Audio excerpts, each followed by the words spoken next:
governments put through in this process, but the EU has yet obviously to make a decision on whether or not the polling was free and fair, and indeed the campaigning immediately ahead of it. And that EU report, the provisional report, will be out on Tuesday, and the African Union has 60 observers here, and it's likely that they'll be pronouncing what they think within the coming days as well. So a lot rests on that.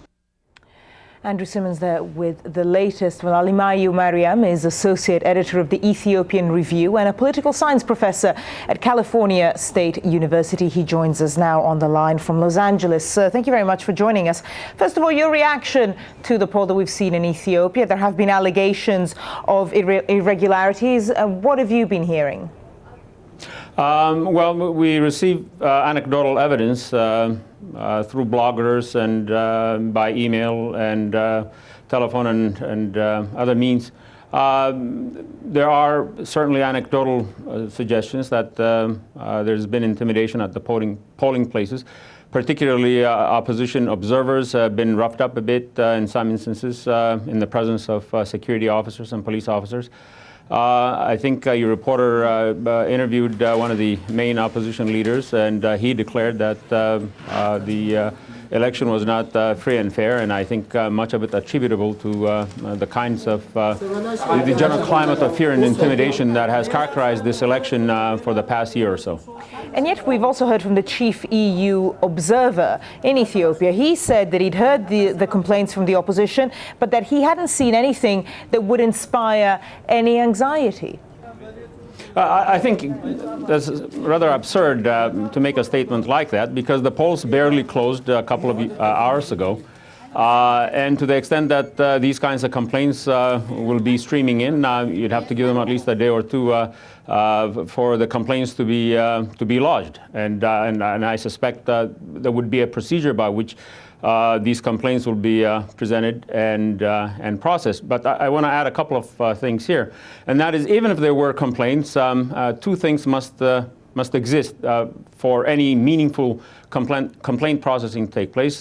First is that there must be an independent election commission.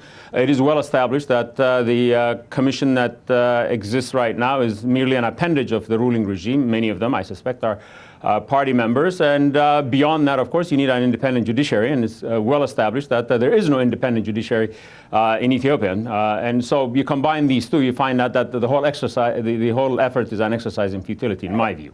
I suppose one of the main questions is now whether we're likely to see in Ethiopia the kind of violence that we saw after the elections in 2005, which were also riddled with allegations of corruption. What action do you think the opposition will take? Well, let's make one thing crystal clear, and that is either in the 2005 election or at any point thereafter, the opposition has never been, there has not been a single documented case in which the opposition has been involved in any kind of violence. Now, if you look at the Inquiry Commission report established by the regime following the 2005 elections, it established conclusively and definitively that the violence was created and thrust upon the demonstrators by the government and the government security officers, who, by the way, were directly under the command and control. Obviously, those claims are disputed by both sides, but do you think that there is no, they're not disputed. But do you think that there is a scenario for violence now, or potential violence, especially because there's still a few weeks to go before we're likely to see results, official results from these elections? In my opinion, if there's going to be any violence, that violence is going to be created not by the opposition, by the usual suspect, the very people who committed the violence back in 2005. And in which case, I think the evidence is pretty convincing and compelling that it is the regime and regime supporters who were the cause of the violence at that time. And that is not something that I say.